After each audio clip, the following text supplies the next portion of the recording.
मित्रों, मैं अमरीश कुमार श्रीवास्तव नव चेतना यूट्यूब चैनल में आपका बहुत बहुत स्वागत करता हूं। आज अपन अटल बिहारी वाजपेयी, हिंदू सम्राट, कवि महान के बारे में बात करेंगे। अटल बिहारी वाजपेयी जी का जन्म 25 दिसंबर 1924 को ग्वालियर में हुआ था।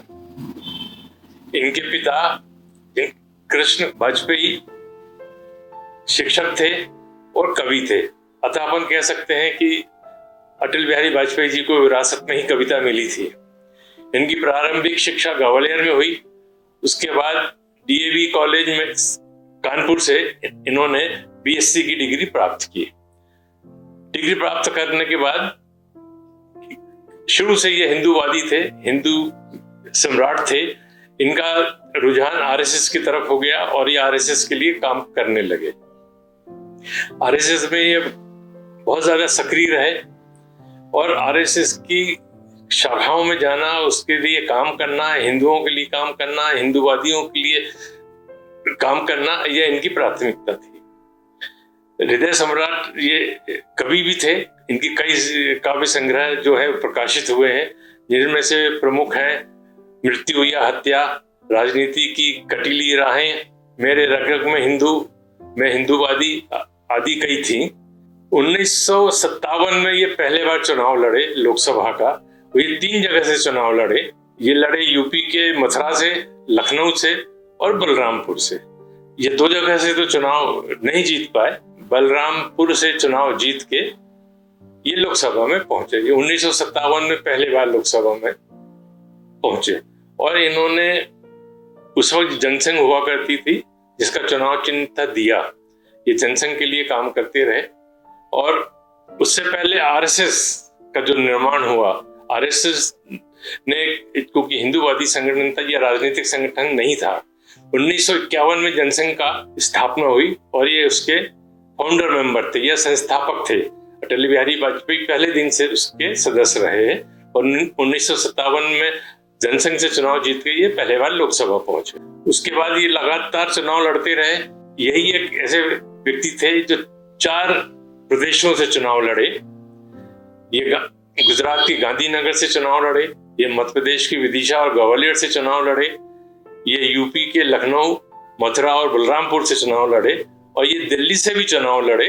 इस तरीके से 4 प्रदेशों से चुनाव लड़ते रहे। ये पहले मात्र ऐसे राजनेता थे जो इतनी जगह से चुनाव लड़े। 1977 में जब कांग्रेस की हार हुई और मोरारजी देसाई देश के प्रधानमंत्री बने तो ये उसमें विदेश मंत्री बने और ये 1977 से 1979 तक विदेश मंत्री रहे।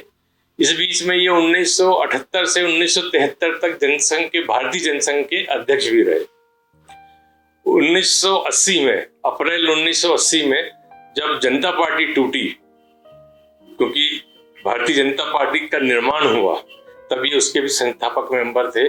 यही एक ऐसे व्यक्ति हैं जो राजनीतिक पार्टियों के दोनों बार संस्थापक मेंबर थे और ये अप्रैल 1980 में भारतीय जनता पार्टी जो नई गठित हुई थी उसके अध्यक्ष बनाए गए और 1981 में ये फिर से भारतीय जनता पार्टी ने पहले बार चुनाव में कदम रखा और ये चुनाव लड़े। ये 2 बार राज्यसभा से भी निर्वाचित हुए और इन्होंने 3 बार प्रधानमंत्री की शपथ ली। पहले बार ये 13 दिन के लिए रहे प्रधानमंत्री, उसके बाद 13 माह के लिए रहे। 1999 से 1904 तक ये पूरे 5 साल प्रधानमंत्री रहे और उसके बाद इन्होंने राजनीतिक संन्यास ले लिया। उसके बाद ये कोई चुनाव नहीं लड़े, इन्होंने राजनीतिक संन्यास ले लिया। इनकी बहुत सारी उपलब्धियां थी। इनको कई उपाधियां मिली इस देश में, कई इनको उपहार मिले और इनको कई डिग्री मिली, जिसमें से प्रमुख है इनको 1992 में पद्म भूषण से विभूषित किया गया है। 1993 में इनको दिल्ली विश्वविद्यालय कानपुर ने दिया। उसके बाद 1994 में इनको लोकमान्य तिलक पुरस्कार दिया गया। 2015 में इनको डिलीट की उपाधि भोज विश्वविद्यालय भोपाल ने दी। 1915 में इनको भारत रत्न से विभूषित किया गया। इनके आखिरी समय में ये दिल्ली में ही रहे। इन्होंने नम्रता भट्टाचार्य को अपनी दत्तक पुत्री माना और उसके साथ ही रहे। उन्होंने आखिरी तक उनकी सेवा की और 16 अगस्त 2018 में वाजपेयी जी का देहांत हो गया, उनको राजकीय सम्मान के साथ विदा किया गया और एक इस देश में एक हिंदू सम्राट, सहृदय कवि हमेशा हमेशा के लिए उसका सितारा गर्दिश में चला गया, विलुप्त हो गया। मित्रों, अगर मेरा ये YouTube चैनल आपको पसंद आया हो तो कृपया कर लाइक करें, सब्सक्राइब करें और अगर मेरी कोई गलती हो तो कमेंट बॉक्स में अवश्य लिखें। धन्यवाद।